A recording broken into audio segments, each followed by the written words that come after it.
Sudah kelihatan ya yang saya share? Sudah, dokter. Ampun, dokter. Baik, malam hari ini kita akan belajar ya tentang radiologi di bidang obstetri dan ginekologi.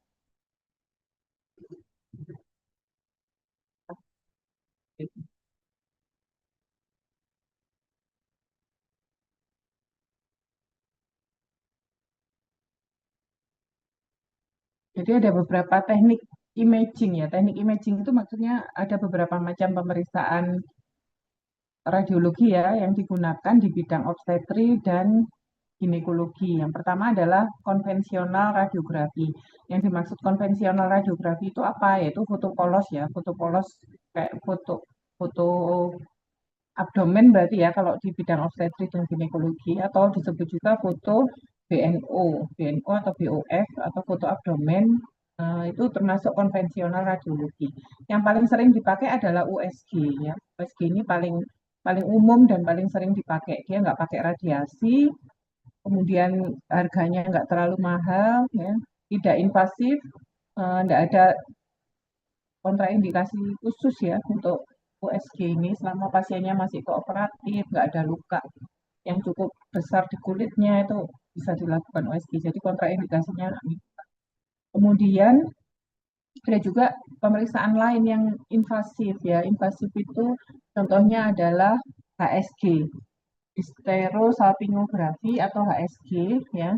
Ini untuk melihat salping. Jadi salping itu eh, lumennya ya, lumennya itu bisa dievaluasi, ada sumbatan apa enggak, ada pelebaran atau hidrosalping apa enggak, itu bisa dilihat pakai HSG ini.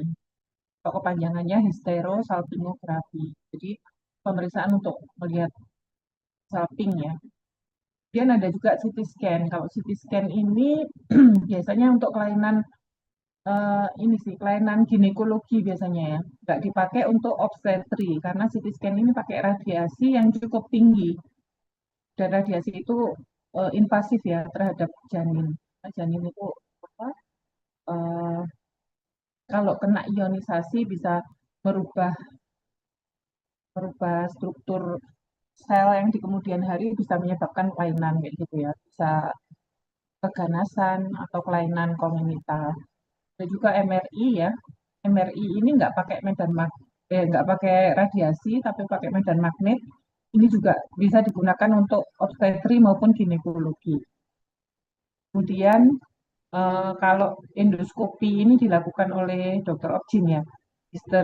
Histeroskopi itu pakai teropong ya untuk menilai salping. Ada juga laparoskopi. Laparoskopi ya dimasukkan apa alat gitu.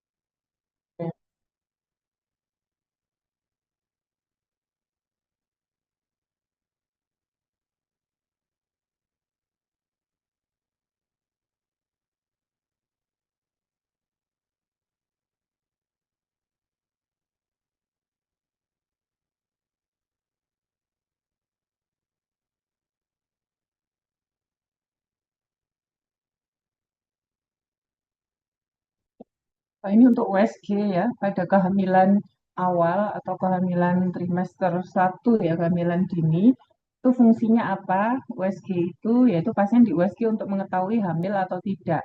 Ya meskipun kehamilan itu bisa juga diketahui pakai tes pack gitu ya, tapi tes pack juga apa belum tentu kadang kadar HSG meningkat ternyata apa namanya hamil anggur itu kan juga bisa ya. Jadi untuk mengetahui kehamilannya itu eh, ada atau tidak, kemudian untuk menentukan kehamilannya itu intrauterin atau ekstrauterin. Nah ini nggak bisa dilihat kalau nggak pakai USG ya. Meskipun tes packnya positif ya, plano positif, tapi kita nggak tahu kehamilannya itu di dalam uterus atau di ekstrauterin. Kalau di ekstrauterin nanti jadinya ectopic pregnancy ya, atau Kalau misalkan sudah besar dan pecah, disebut juga KET, kehamilan ektopik terganggu. Jadi fungsinya USG untuk memastikan hamilnya itu betul intrauterin ya, bukan ekstrauterin. Kemudian kalau misalkan intrauterin kita mau lihat lokasi GS-nya itu normal apa enggak. Kadang lokasi GS-nya sudah dekat banget dengan serviks, jadi seakan-akan mau luruh kayak gitu ya, mau aborsi iminen kayak gitu. Jadi lokasinya tidak normal itu bisa juga. Kemudian untuk mengetahui jumlah kehamilan. Jadi apakah satu, apakah gemeli, apakah triplet, ya, apakah ada kembar itu bisa dilihat pakai USG. Kemudian usia kehamilan.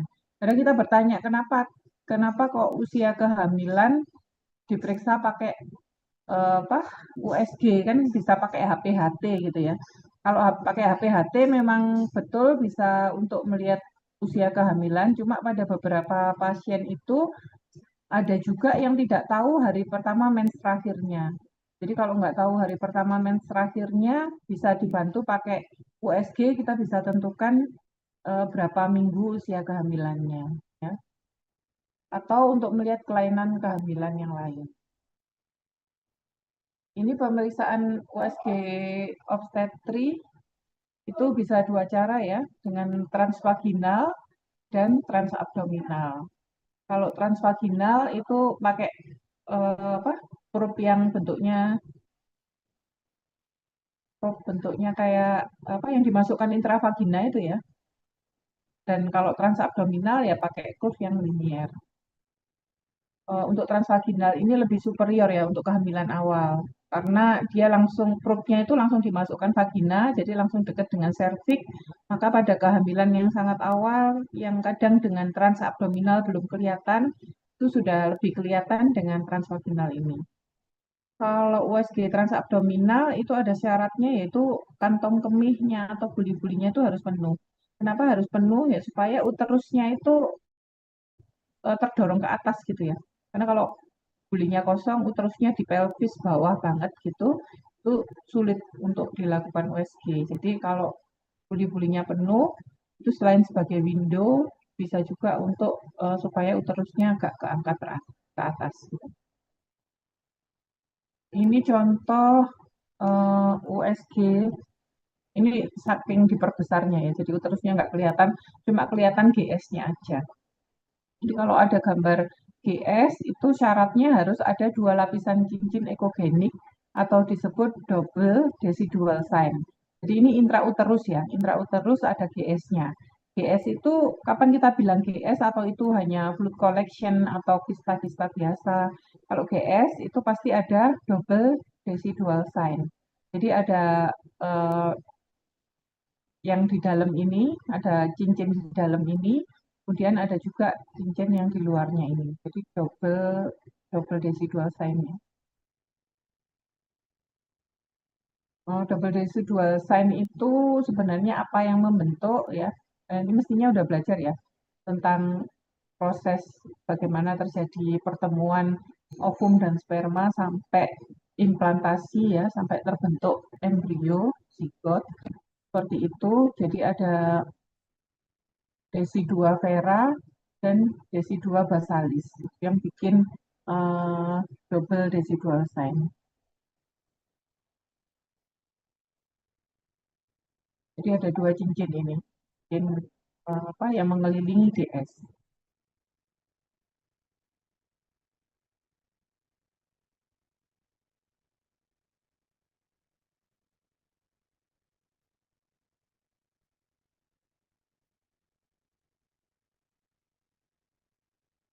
Ini contoh dari apa GS ya. Di sini sudah ada apa, kantungnya, isinya cairan, terus di dalamnya juga ada dioksak. Jadi kalau misalkan usia kehamilannya itu 5 minggu, itu di dalamnya sudah kelihatan yolk kuning telur ya, yang ukurannya 3 mili, tapi fetal node-nya belum kelihatan. Jadi belum ada fetusnya, tapi kita sudah bisa lihat ada yolk di dalamnya. Kalau seperti ini normal nggak ada fetusnya ya masih normal ya. Kalau 5 minggu memang belum kelihatan. Dan ini ada double decidual sign-nya. Decidual capsularis dan decidual vera. Usia 5 minggu seperti ini. Kemudian usia 6 minggu biasanya udah mulai ada detak jantung ya. Detak jantung itu bentuknya ya kayak ketip-ketip gitu, berdekatan dengan York. Biasanya usia 6 minggu itu heartbeat janin itu pertama kali terdeteksi. Dan seminggu kemudian 7 minggu atau apa baru di dalam embrio baru terlihat lebih jelas gitu ya.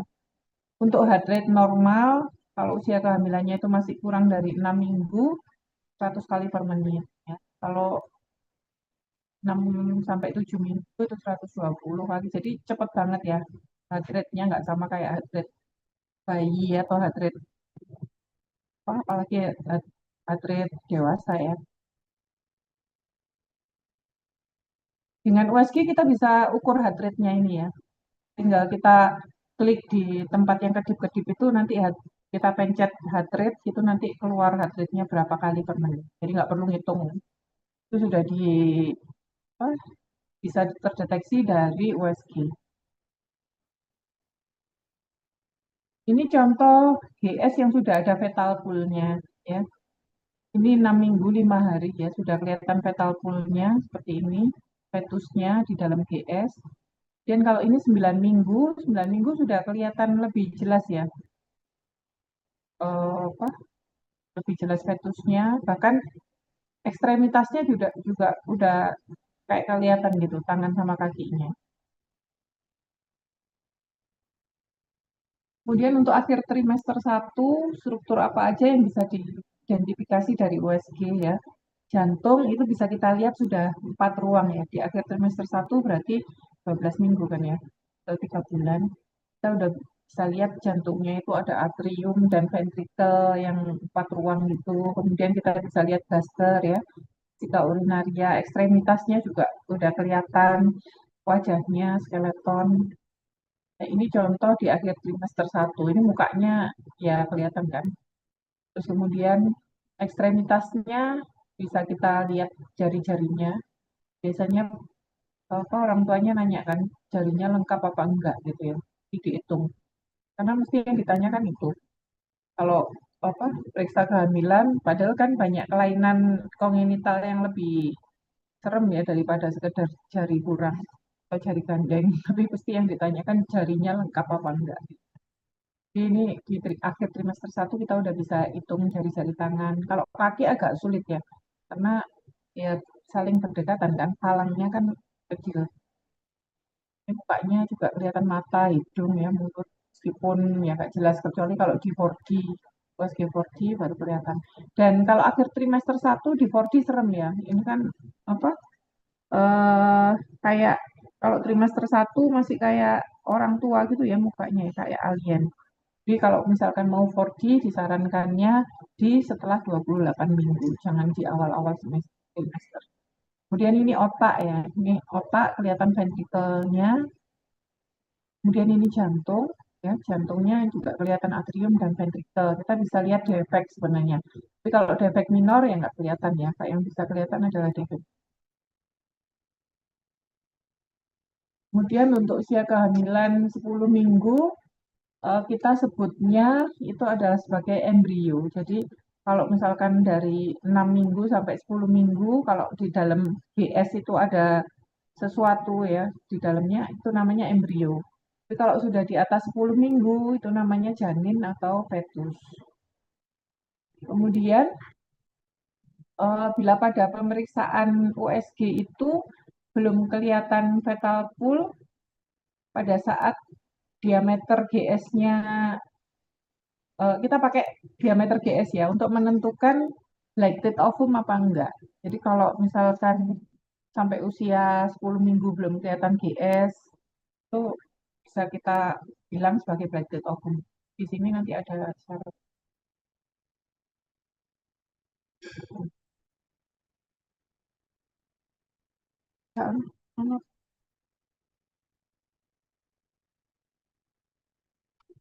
Ini contoh GS yang di dalamnya sudah ada embrio ya atau fetus dan ini disebut Kalau di USG, kalau kita mau tahu usia kehamilannya, itu kita ukur panjang dari ujung kepala sampai ujung ekstremitas paling bawah itu ya, itu namanya CRL atau crown length ya. Di CRL ini kita ukur, kita klik aja dari atas sampai ke bawah, nanti alat USG-nya sudah menunjukkan dia berapa minggu. Jadi udah otomatis CRL-nya kita pencet, kemudian kita ukur dari ujung kepala sampai ujung kaki, nanti akan langsung muncul berapa minggu usia kehamilannya itu. Masih ada yang satu. Kemudian untuk usia kehamilan di trimester 2 dan 3 ya. Kalau trimester 1 tadi kan kita pakai CRL ini ya, dari ujung kepala sampai ujung kaki. Tapi kalau sudah trimester 2 dan 3 untuk mengukur biometri janin ya, biometri janin itu adalah berat janin. Kita mau tahu berat janin dan usia usia janinnya itu. Itu pakai beberapa komponen ini. Ada namanya BPD atau biparietal diameter. Jadi diameter parietal kanan dan kiri diukur, kemudian head circumference ya, head circumference itu lingkar kepala, abdominal circumference, kemudian femur length. Seperti ini ya, biparietal diameter. Jadi ini adalah otak kepala, kita scan di kepala, kemudian antara parietal kanan dan kiri kita ukur, kita pencet BPD, nanti keluar dia berapa minggu. Kemudian head circumference kita ukur secara sirkuler seluruh kepalanya. Ya. Kemudian kalau abdominal circumference juga kita ukur abdomennya. Kalau mau mengukur circumference itu ya, lingkar luar kepala dan abdomen itu ada syaratnya. Kalau abdomen harus kelihatan gaster, kalau kepala harus kelihatan talamusnya.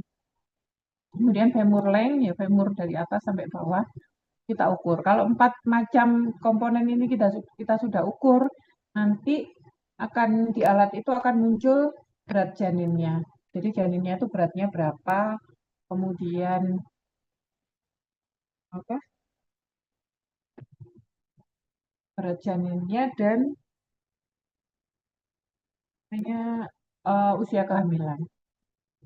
Nah ini kepala, contoh kepala ini ya, ini ada talamusnya. Kalau biparietal diameter mana ya, antara parietal kanan dan kiri ini kita ukur. Ini femur length, jadi ini femurnya kita ukur panjang femurnya dari atas sampai ke bawah. Ini abdomen circumference, abdomen circumference syaratnya harus kelihatan gasternya, kemudian spine dan uh, umbilical vein di liver ini. Jadi kita ukur diameter luarnya. Kemudian akan muncul berapa setelah 4 macam itu kita ukur semua akan muncul berat janin, taksiran berat janin atau TBJ ya.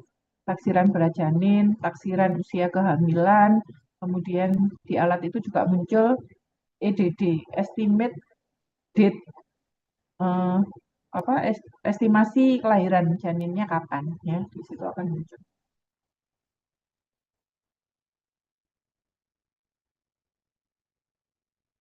Kemudian ini menginjak pada abortus, yaitu tadi kehamilan normal di trimester 1 sampai 3. Sekarang menginjak ke abortus.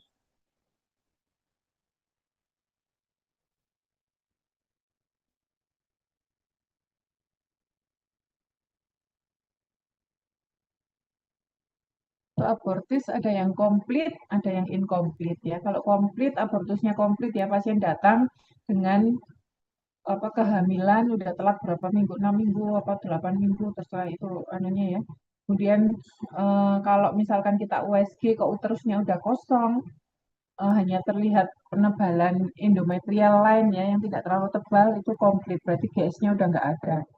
Kalau incomplete biasanya masih tampak sisa-sisa jaringan ya, ada retain product of conception.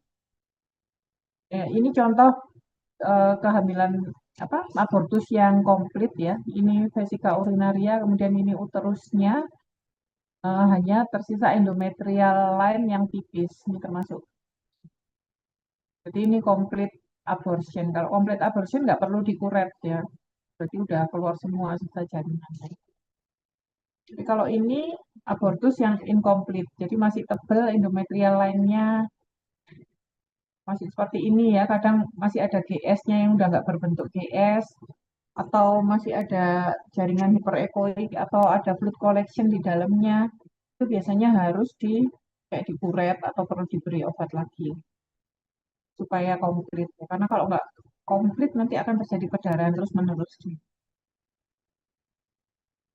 Nah ini yang tadi saya bilang ya black death ovum atau missed abortion. Di black death ovum itu kapan kita diagnosis sebagai black death ovum atau kegagalan kehamilan di trimester satu ya. Kalau black death ovum di trimester satu. Kalau trimester dua nggak kita katakan sebagai black death ovum ya. Mestinya kalau black death ovum di trimester satu udah nggak ada ya. Dia udah aborsi pasti langsung apa keluar. Kalau kita mendiagnosis black death ovum ini di trimester satu itu apabila di USG dengan transvagina kok nggak kelihatan heartbeat bayi. Jadi nggak ada embrionya itu nggak keluar di DJJ-nya, padahal panjang embrionya sudah lebih dari 5 mili tapi nggak ada DJJ-nya, atau usia kehamilan berdasarkan GS ya, GS-nya kita ukur, alat USG menunjukkan 6,5 minggu, kok nggak ada heartbeat, itu berarti black death ovum. GS-nya udah sangat besar tapi nggak ada DJJ-nya. Atau embrionya udah cukup panjang tapi nggak ada DJJ-nya, bisa dibilang black death ovum. Tapi kalau masih suspek, itu biasanya apabila GS-nya lebih dari 8 mili, nggak ada yolk sac, itu juga bisa disuspek black death ovum. Karena kalau GS-nya 8 mili, mestinya di dalamnya ada yolk sac-nya ya. Kalau GS-nya lebih dari 16 mili, mestinya di dalamnya udah ada embrionya. Kalau sudah 16 mili. Kalau nggak ada, bisa disuspek sebagai black death ovum. Nah, ini contoh black death ovum ya. Ini vesica urinaria, ini apa GS ya. GS-nya sudah gede banget kayak gini, tapi nggak ada embrionya ya. Ada yolk sac-nya tapi embrionya nggak ada. Ini juga sudah sangat besar GS-nya. Nggak mungkin kalau GS besar ini nggak ada embrionya ya. Itu black death ovum. Ini juga GS tok kosong, nggak ada yolk sac, nggak ada embrio ya. Ini juga GS aja kosong. Kemudian ada juga istilah misabortion. Jadi misabortion itu masih ada kelihatan ekofetus di dalam kantong GS, tapi bentuknya sudah nggak normal gitu ya. Bentuknya sudah irregular. Jadi eh, ada fetusnya, ada GS-nya, tapi GS-nya bentuknya irregular. Atau fetusnya udah nggak gerak-gerak. Kalau di USG itu kan biasanya fetus tuh gerak-gerak. Atau kita pakai Doppler, nggak ada denyut jantungnya, nggak ada fetal heartbeat, itu juga dikatakan misabortion. Atau uterusnya nggak sesuai dengan usia kehamilan. Misalnya usia kehamilannya 12 minggu, kok uterusnya kayak masih kecil aja, masih kayak 6 minggu. Berarti uterus small for kid. Kemudian eh, kadang plasentanya juga masih ada ya, kalau pada misabortion, apa penebalan perekoik seperti itu. Ini gambaran transvaginal janin yang telah meninggal, yang udah nggak ada ya. Itu embrionya ada, kita ukur cukup panjang ini, kemudian kita nyalakan Doppler, ternyata udah nggak ada di giginya. Ini termasuk misabortion. Kemudian ada juga mola hidatidosa atau gestational trophoblastic disease. Ya, ini ciri-cirinya bagaimana? Ini atau hamil anggur itu kan. Kalau di USG maka uterusnya akan sangat lebih besar daripada usia kehamilan. Jadi uterusnya gede banget. Kemudian di dalam terus itu ada vesikel. Vesikel itu apa? Vesikel itu ya bulat-bulat isinya cairan kayak gitu ya. Ukurannya sekitar 3 sampai 5 milimeter atau bisa lebih besar lagi. Makanya disebut kayak anggur ya, vesikel-vesikel kecil-kecil. Atau gambarannya disebut sebagai snowstorm appearance, kayak gambaran badai salju. Dan Untuk mola hidatidosa ini 30% kasus itu terdapat kista pada TK lutein ya. Bisa bilateral, bisa unilateral, dan kistanya multilokular. Jadi di ovariumnya itu ada kistanya biasanya. Atau kita sebut juga sebagai TK lutein cyst. Nah ini gambarannya vesikel-vesikel kayak gini ini. Ini ada amnion, kemudian ada vesikel-vesikel kayak gini. Ini ada kantong GS-nya, tapi nggak ada janinnya ya. Ini gambaran mulai dari dosa, dan ini gambaran snowstorm kayak gitu. Gambaran yang nggak teratur kayak badai salju, hyperechoic. Nah, ini adalah gambaran dari mulai dari dosa. Kemudian, yang tadi dibilang ya, di ovariumnya ada TK lutein cyst. Biasanya mulai dari dosa itu disertai dengan ada kista di ovarium atau TK lutein cyst. Jadi ini ada kistanya dua-duanya. Kalau di USG mana ya ini ya kistanya ovarium. Di luar uterusnya.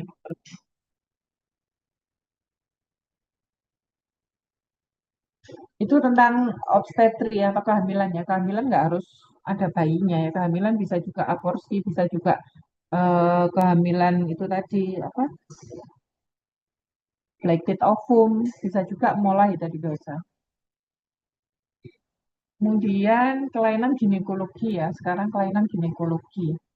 Ginekologi itu biasanya kalau ada kelainan dia menyebabkan akut pelvic pain atau chronic pelvic pain. Jadi kelainannya pelvic kan ya, karena organ ginekologi itu kan di vakum pelvis. Jadi kalau misalkan ada kelainan di daerah ginekologi pasti yang nyeri pelvisnya ya. Meskipun bisa revert pain ke abdomen, tapi seringkali yang utama nyerinya itu di daerah pelvis. Ini adalah akut pelvic pain, kausanya nggak mesti ginekologi ya, jangan terkecoh. Bisa ginekologi, bisa non ginekologi. Jadi DD-nya banyak ya pelvic pain. Untuk yang akut pelvic pain yang non ginekologi apa aja? Ya bisa appendicitis, ya appendicitis kan juga nyeri juga di pelvic kanan bawah ya. Atau batu ureter biasanya ya, urinary calculi, batu ureter, batu vesika urinaria ya, atau limfadenopati, mesenteric lymphadenitis ya, atau IBD ya, inflammatory bowel disease, bowel obstruction, divertikulitis ya, divertikulitis pada kolon, pada rektosigmoid itu juga pelvic pain. Atau metastasis. Metastasis itu biasanya berupa nodul-nodul di mesenterium kayak gitu ya. Kalau yang ginekologi, penyebab dari pelvic pain akut adalah kista hemoragik. Ya, kista hemoragik atau PID, pelvic inflammatory disease, atau ectopic pregnancy, ya, dan torsio ovarium.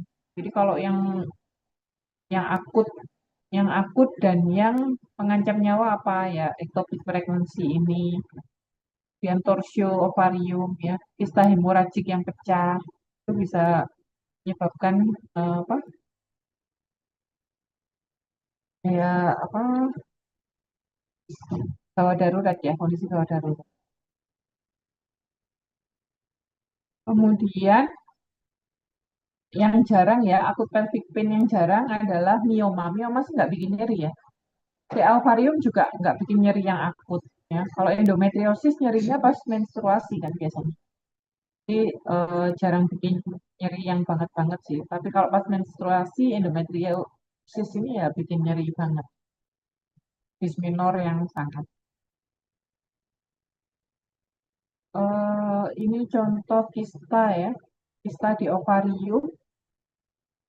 Kista di ovarium ada yang luteal corpus luteal kiss itu kan normal ya kalau kista fungsional ya kalau kurang dari 5 cm. Kemudian pada fase luteal itu kadang ovarium itu membentuk kista. Tapi kadang bisa menjadi hemorrhagic kiss. Hemorrhagic kiss itu biasanya kalau dia ruptur sehingga terjadi perdarahan ya. Namanya hemorrhagic luteal kiss. Biasanya ada perdarahan dan ada cairan di kavum Douglas.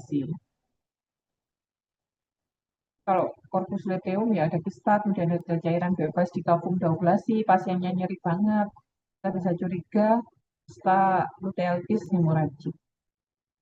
Kemudian kalau PID atau pelvic inflammatory disease ya, kausanya biasanya adalah bisa gonore, bisa chlamydia ya.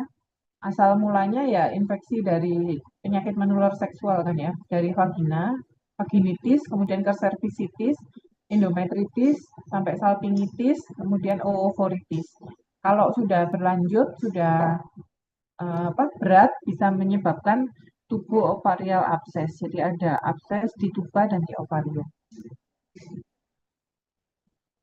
Ya, ini ya, biasanya yang dapat diidentifikasi adalah endometritis, piosalping ya, atau tubuh ovarial abses. Piosalping ini berarti di tubanya ada pusnya kan ya, atau tubuh ovarial abses. Jadi ada abses di tuba dan di ovarium.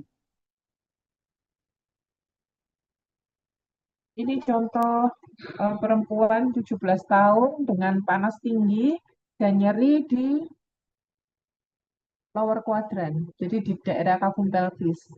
Kemudian hasil darahnya menunjukkan peningkatan leukosit ya. Kemudian terakhir mens 2 minggu yang lalu, kok 2 bulan yang lalu, kemudian hasil plano tesnya negatif. Jadi meskipun apa perempuan belum belum menikah atau sudah menikah, kalau usia reproduktif, kalau datang ke UGD dengan akut pelvic pain itu wajib di ini ya, di plano ya. Kadang meskipun belum menikah ya ternyata hamil juga. Jadi nonya-nonya itu sekarang banyak. Nona tapi nyonya. Ya. Jadi nggak usah percaya udah nikah belum. Belum. Terus kamu nggak plano tes. Nggak usah langsung plano aja. Tetap ya kalau pelvic pain. Karena ternyata banyak nona-nona ternyata hamil gitu. Jadi dan sudah beberapa kali ketemu seperti itu. Alhamdulillah ya. Sampai ini pelvic inflammatory disease. Gambaran abses ya pada ovarium. Kalau abses itu cirinya ada fluid collection dengan dinding yang tebal ya pada adnexa, pada apa? Pada ovarium kanan ada kista dinding tebal bersepta. Kemudian kalau di Doppler vaskularisasinya meningkat. Kemudian ini ada gambaran emergensi ginekologi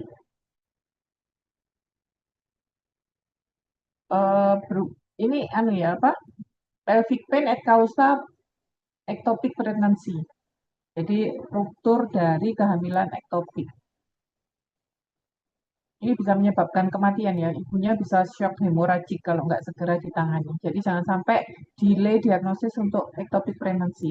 Makanya itu meskipun nona-nona dites pack aja ya. Kalau positif nanti kita bisa arahkan apakah ini ectopic pregnancy seperti itu. Ada juga torsio ovarium ya. Torsio ovarium itu biasanya karena ovariumnya ada kistanya. Kalau ada kistanya, itu kemungkinan untuk torsio atau terpuntir itu lebih besar. Kemudian untuk ectopic pregnancy, ada triad klasik ya. Jadi ada gejala-gejala yang klasik dari ectopic pregnancy. Yang pertama adalah ya pasti amenor ya. Jadi ada telat apa mens sebelumnya, dari telat mens sebelumnya. Kemudian pada saat itu ada irregular vaginal bleeding. Jadi biasanya pasiennya mens pada saat itu, tapi bukan mens yang banyak. Gitu. Jadi cuma flek-flek seperti itu. Kemudian yang ketiga adalah abdominal pain. Ya, pasti nyerinya banget. Kemudian kalau dipalpasi, kadang eh, kayak trabames. Ya, trabames itu apa? Ya bisa jadi cairan perdarahan di di apa di apnexa kayak gitu. Kemudian planotesnya positif. Ini adalah kehamilan yang intrauterin. Jadi ini di uterus ada GS-nya, kemudian ada fetusnya. Ini adalah kehamilan intrauterin. Kemudian kalau ectopic pregnancy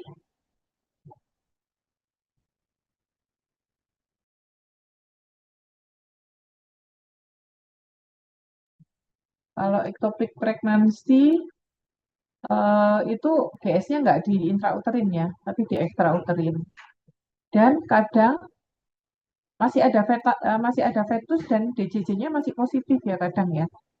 Jadi pada saat di USG misalkan kita ketemu di ovarium, ternyata GS-nya di ovarium dan DJJ-nya masih positif, itu bisa juga. Nah, bagaimana kalau positif? Ya tetap diambil ya, karena meskipun positif itu nggak mungkin toh dia berkembang sampai 9 bulan. Ya pasti pada akhirnya eh, akan nggak ada juga gitu ya. Jadi tetap diterminasi. Nah, ini contoh dari ectopic pregnancy. Jadi ini ada uterus, yang ini uterusnya, ini GS-nya di luar uterus. Ini di ovarium ya kayaknya, ya, di ovarium kanan.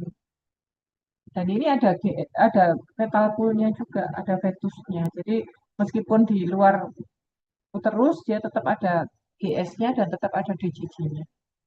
Kalau ectopic pregnancy berarti belum pecah ya, belum terganggu. Tapi kalau KET, kehamilan ektopik terganggu, itu berarti udah ruptur GS-nya.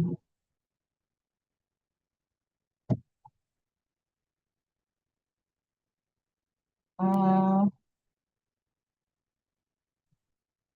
kadang pada saat ectopic pregnancy itu di dalam uterusnya ya ada namanya pseudo GS. Pseudo GS itu sebenarnya adalah bukan GS, dia hanya fluid collection intracavum uteri. Jadi intracavum uterinya ada fluid collection kadang dikira GS. Sehingga kita nggak tahu kalau itu ectopic pregnancy. Tapi seperti sejak awal tadi dipelajari ya bahwa kalau GS itu pasti ada area hyperechoic double decidual sign. Kalau misalkan nggak ada double decidual sign berarti dia hanya fluid collection intracavum uteri. Jadi ini pseudo GS. Kita mesti cari GS-nya di tempat lainnya. Ini contoh kehamilan ektopik dengan GS di mana nih? Di ovarium ya. Ini di salping. Jadi bisa di salping, bisa di ovarium biasanya. Atau bisa juga di intraabdomen. Ya. Mungkin udah terjadi pembuahan di sini, kemudian jatuh ke intraabdomen, ambilnya di intraabdomen bisa juga. Dan ini apa? Ectopic pregnancy ya, setelah dioperasi dalamnya memang betul ada fetusnya seperti itu. Ada embrio.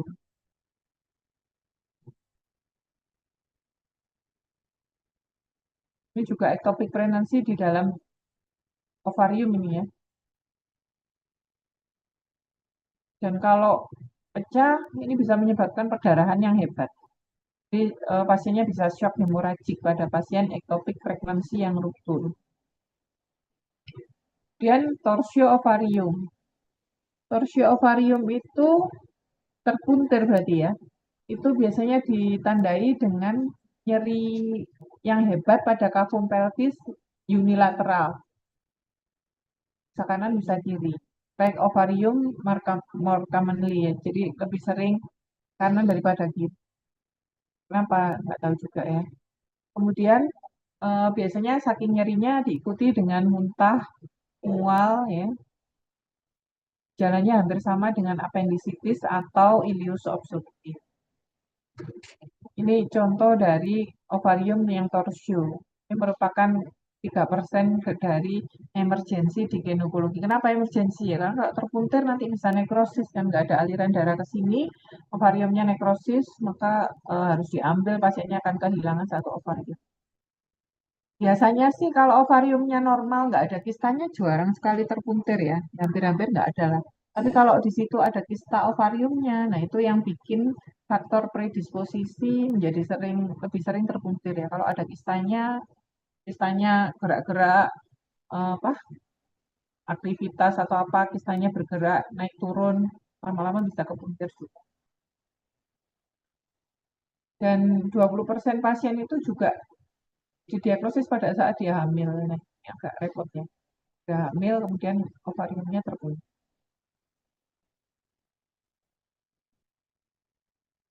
Jadi penyebabnya adalah karena rotation. Rotation itu apa ya? Terpuntirnya ya dari ovarium eh, terutama pada vascular pedicle. Jadi di sini ovarium itu kan tergantung gini ya. Dan ini ada arteri vena ovarii. Dan kalau itu dia terpuntir atau rotation ya, maka akan menyebabkan obstruksi dari arteri vena dan limfanya. Obstruksi, maka nggak ada vaskularisasi lagi di daerah ovariumnya itu, maka bisa terjadi nekrosis ya, dan nyerinya.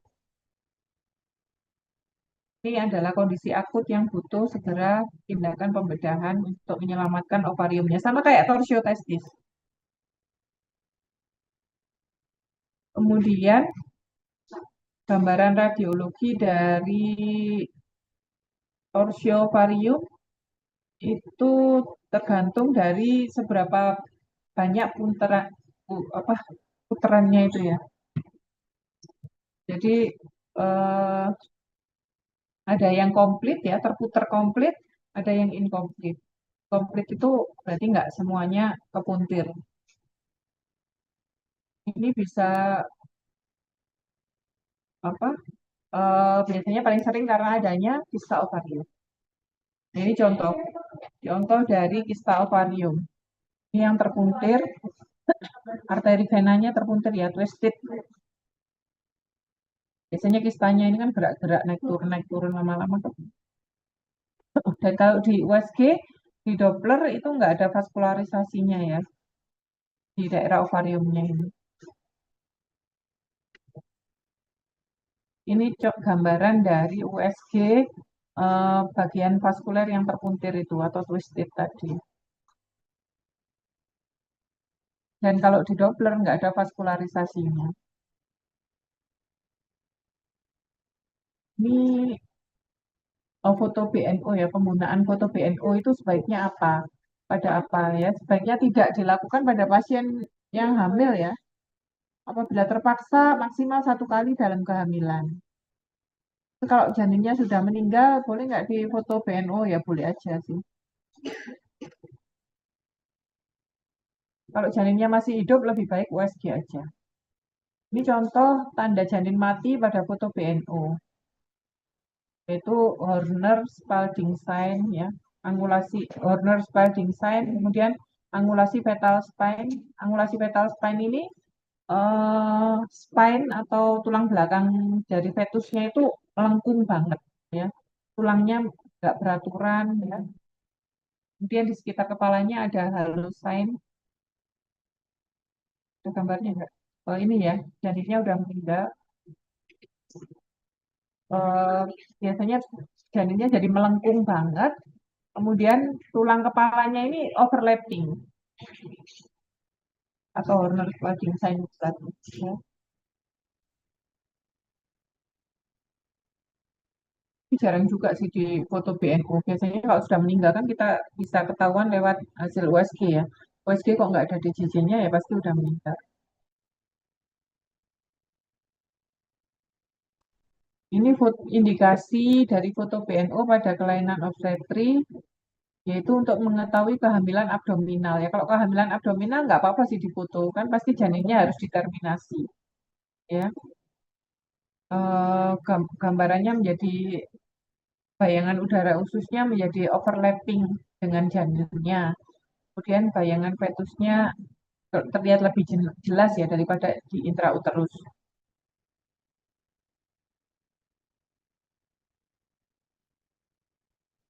Contoh apa kehamilan yang sudah meninggal ya, sudah nggak ada.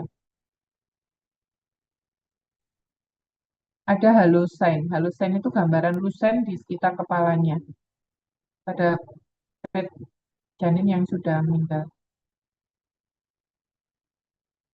Kemudian ada juga pemeriksaan HSG ya, atau hysterosalpingografi. Eh, ini sudah pernah saya jelaskan ya tentang HSG. Tapi kalau koas nanti ditanyain biasanya lupa juga HSG itu apa.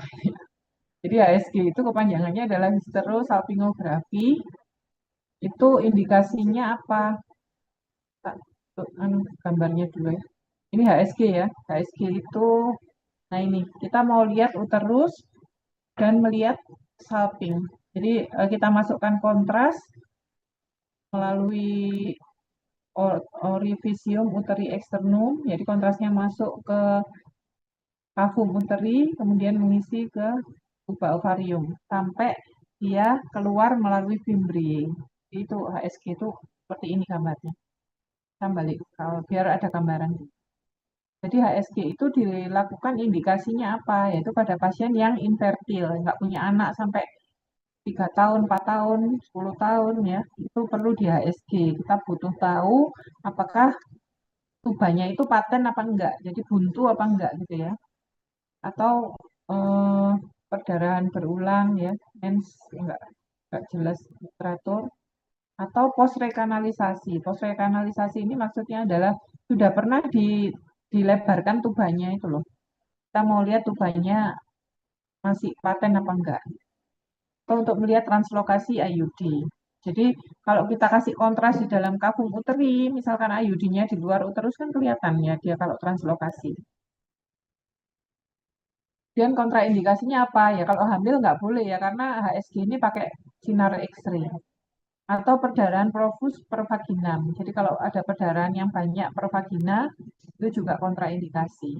Atau ada infeksi dari genitalia. Jadi keputihan yang sangat banyak itu juga kontraindikasi karena nanti kalau kita lakukan HSG infeksinya bisa ascending masuk ke intraperitoneum. Jadi penyebab dari infertilitas itu nggak melulu dari perempuan ya. Di antara laki-laki dan perempuan sebenarnya 30%, 30%. Ini male infertility itu nyumbang 30%. Kemudian tuba disease ya, disease pada tuba itu ya cukup banyak 30%. Ya, yang lainnya bisa karena disfungsi dari ovulatorinya nggak normal ya, ini kelainan hormonal, bisa juga apa hitam ini endometriosis, ya, ini lain-lain nggak bisa dijelaskan ya. Jadi ternyata ya hampir sama si laki-laki perempuan ya perempuan lebih banyak. Kemudian pemeriksaan HSG itu ada syaratnya ya. Syaratnya adalah dilakukan pada hari ke-10 atau 11 setelah mens terakhir. Dan selama itu nggak boleh koitus. Kenapa? Karena nggak boleh hamil kan ya. Kalau hamil kan nanti apa fetusnya bisa kena radiasi. Jadi nggak boleh koitus dulu dan dilakukan pada hari ke-10 atau ke-11 setelah mens terakhir. Kenapa seperti itu? Ya karena kita mau lihat pada saat endometriumnya itu nggak lagi tebel-tebelnya. Dan pakai kontras ya, namanya kontras urografin atau lipiodol. Ini bentuknya cair. Kemudian caranya gimana? Kita pakai kanul, kita masukkan kontras ke dalam serviks, kemudian kita semprot, nanti kontrasnya akan mengisi uterus, kemudian kontrasnya akan mengisi tuba. Katakan normal apabila kontrasnya itu masuk ke kavum uteri, tuba kanan kiri, dan spill. Spill itu maksudnya keluar dari fimbria masuk ke intraperitoneum ya, itu namanya spill. Ini alat-alat untuk HSG. Ini dibuka dulu pakai cocor bebek, dan kontrasnya ini ya, dimasukkan ke kateter ini. Kateternya ini nanti akan dimasukkan ke orifisium uteri externum. Kemudian dikembangkan balon di kavum uterinya ini cukup nyeri ya.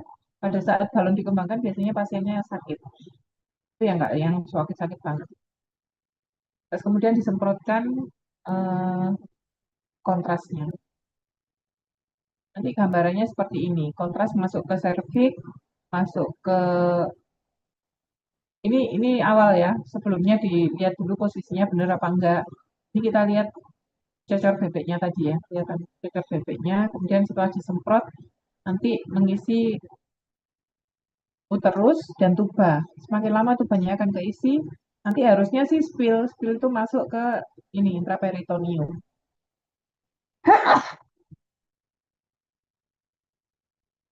Nah ini apa? Kalau kita lihat pakai fluoroskopi ya, ini uterusnya, ini tubanya. Tuba itu tipis kayak rambut kayak gini. Ini masuk ke fimbria.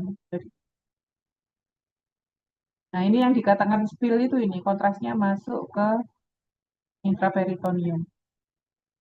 Itu normal, berarti tubannya paten. Kontrasnya bisa masuk ke intraperitoneum. Makanya kenapa pada wanita itu sering infeksi ya di daerah ginekolog. Karena intraperitoneum dengan dunia luar itu saling berhubungan ya. Jadi lewat vagina kan langsung berhubungan ya. Vagina, serviks, uterus dia bisa berhubungan ke intraperitoneum lewat tuba tuba ini. Tuba Fallopi ini kan fimbria terus ke intraperitoneum. Nah, makanya gampang terjadi eh, infeksi ya kalau misalkan ada infeksi. Karena antara dunia luar dengan peritoneum itu berhubungan. Kalau pada laki-laki kan nggak ada hubungannya intraperitoneum dengan dunia luarnya. Ini juga mengisi tuba dan ini kontrasnya spill ke intraperitoneum. Ini kelainan kongenital ya. Kelainan kongenital namanya uterus bicornis unicolis. Jadi bicorni, dua kornu, satu koli, satu leher. Kalau kayak gini bisa juga menyebabkan infertilitas ya, karena mungkin pada saat implantasi terganggu kalau kafum uterinnya kecil-kecil kayak gini. Ini kelainan kongenital bentuk uter. Kalau ini eh, septus ya. Jadi kalau tadi kan unikoli masih ada lehernya kan. Dua kornu masih ada lehernya. Kalau ini septum. Jadi apa? Pisah sampai ke bawah. Jadi ada dua kafum uteri kayak gitu. Ada juga yang pisah sampai ke vagina. Vaginanya juga ada selaputnya, jadi terpisah.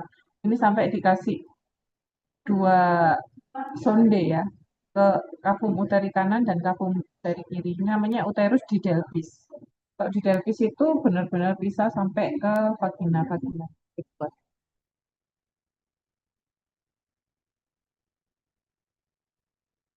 Ini sabtu salping ya, terjadi hidrosalping pada salah satu salping yang kiri, yang kanan buntu. Yang kanan nggak keisi nih, plasnya yang kiri hidrosalping. Nah, ini vaginografi. Kalau vaginografi itu kita masukkan kontras ke dalam vagina. Fungsinya apa? Biasanya karena vagina kan bisa dilihat ya, nggak perlu dikontras sih sebenarnya. Kita pakai spekulum aja udah bisa lihat vagina. Cuma kalau vaginografi ini biasanya digunakan untuk melihat itu kasus-kasus apa namanya?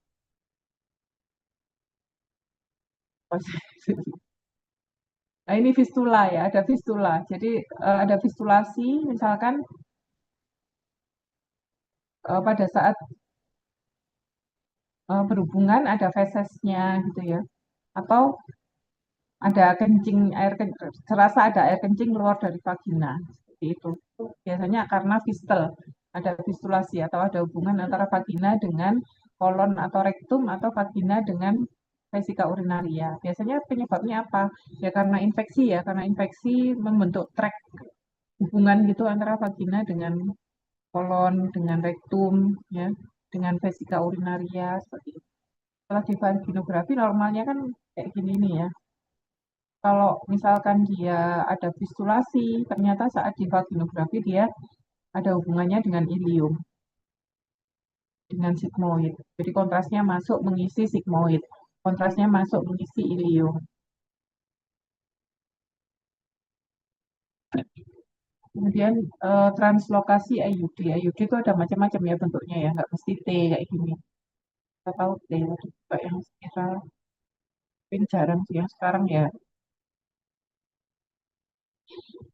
Normalnya IUD intrakalkuluteri. Kalau di USG kelihatan ya, IUD itu di intrauterin itu kelihatan. Intrauterin atau enggak, itu di sini kelihatan.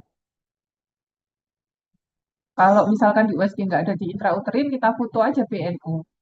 Kadang bisa di kafum abdomen, nggak tahu keluarnya gimana. Bisa di kafum abdomen, bisa di luar uterus, ya. Kemudian yang ini yang terakhir ya, ada namanya embolisasi. Jadi di radiologi itu ada radiologi intervensi ya. Radiologi intervensi itu selain diagnostik juga untuk terapi. Ini contoh dari pasien dengan mioma uterus. Jadi ini ada uterus, ini ada miom ya. Ada miom, kalau misalkan pasiennya masih mau punya anak ya, masih usia reproduktif, mau punya anak, kalau dioperasi itu kan uterusnya harus dipotong atau harus diambil, itu kan em, menyebabkan dia kemungkinan untuk punya anak lebih rendah ya. Jadi sekarang ada yang terbaru adalah embolisasi. Embolisasi ini dilakukan oleh dokter radiologi intervensi ya, khusus bukan radiologi umum, jadi ada radiologi subspesialis intervensi. Itu dengan metode daerah yang ada mesnya ini kan pasti ada yang memvaskularisasi dari mesnya itu. Jadi kalau misalkan ada miom, miom itu kan pasti butuh vaskularisasi kan, butuh makan. Jadi, nah ini kita lakukan embolisasi. Embolisasi itu adalah penyuntikan bahan ini namanya ya polivinil partikel atau embolan. Jadi kita masukkan embolan itu tadi sampai ke bagian super selektif. Jadi bagian paling dekat dengan tumornya yang memvaskularisasi tumor. Nah, bahan embolan ini nanti akan menyebabkan pembuluh darah yang ke arah tumor ini terbuntu. Jadi nggak ada vaskularisasi ke tumornya itu lagi. Akibatnya apa ya? Tumornya ini kan mengecil kalau nggak dikasih makan. Jadi lama-lama mengecil nggak perlu dioperasi. Ya. Jadi kalau ada miom besar, pasiennya masih muda, masih pengen punya anak, kalau dioperasi nggak mau ya, karena dia masih pengen punya anak. Kalau pengen hamil juga karena ada miomnya itu juga terganggu implantasinya, maka bisa pakai embolisasi ini tadi. Ya, jadi diberikan embolan, partikel-partikel embolan, kemudian dia akan menyumbat vaskuler-vaskuler yang menuju ke tumornya itu.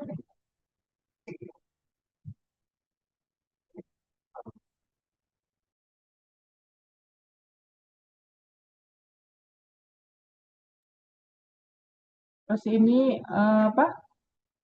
pesarium ya. Pesarium itu biasanya digunakan pada orang-orang tua ya untuk mencegah prolaps uteri supaya uterusnya nggak prolaps. Kadang uterus itu prolaps keluar sampai ke vagina.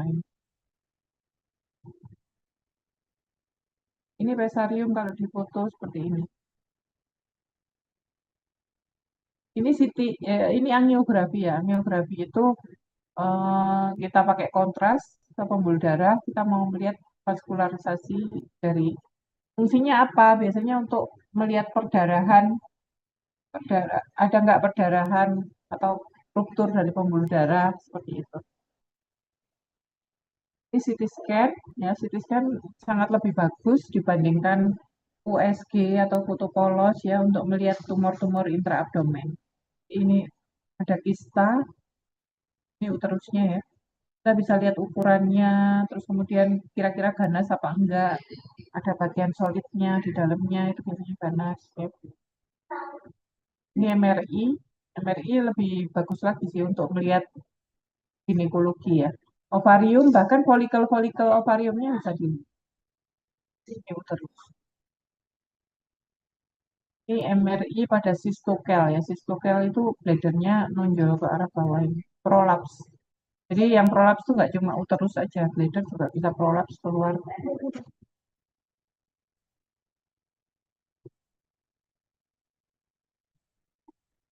Ini juga ada prolaps dari apa, usus ya.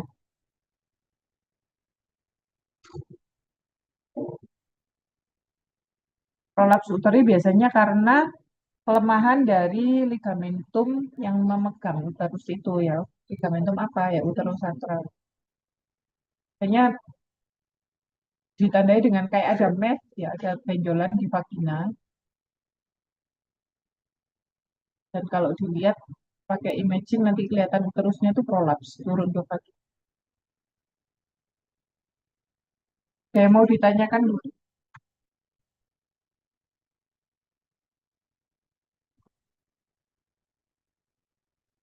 kan? Kok Asa ada yang mau tanya? Nggak tanya, saya tanya.